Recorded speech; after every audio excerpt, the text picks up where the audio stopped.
I have a list of customer transactions here, and as you can see, for each transaction there's an item ID in column D, and it shows me multiple items that a customer may have purchased, and each item ID is separated by a comma.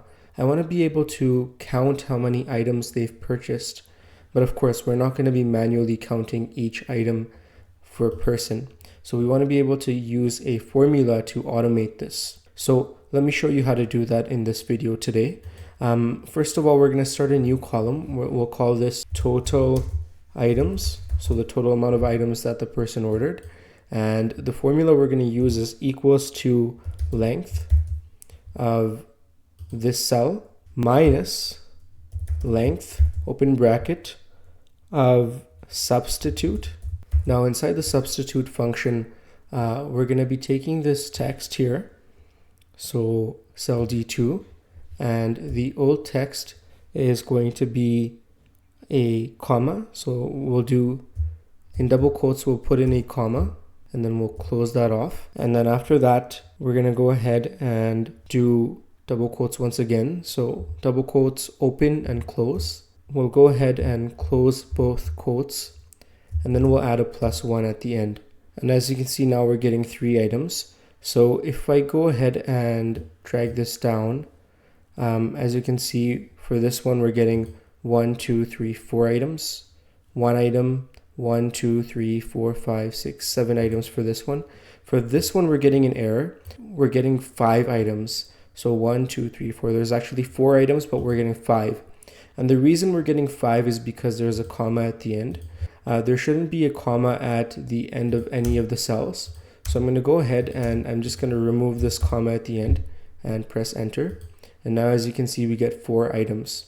So we can go ahead and drag this down for all of our values. And as you can see, now we can see how many items each customer ordered from this cell over here. The length part, the first part of the formula, is calculating how many characters are within the cell. So for this cell, for example, it calculates how many characters are inside. And then the substitute, it removes the comma within the cell. So in this case, we have 2 commas inside this cell. So it's going to remove those commas.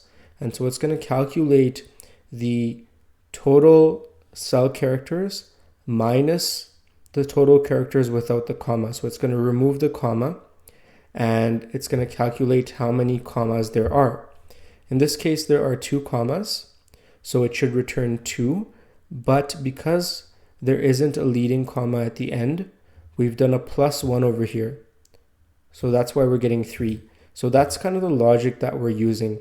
Now let's say we had a comma at the end over here as well. In this case, we would get 4 because there are 3 commas +1 at the end, which gives us 4. So to work around that, what you can do, let's say that you've had your transactions all have commas at the end, you can just remove this +1 from the formula, and then you can kind of work around that error, okay? Now, if you have any questions, drop them in the comments below, and I hope you found this helpful. Thanks so much.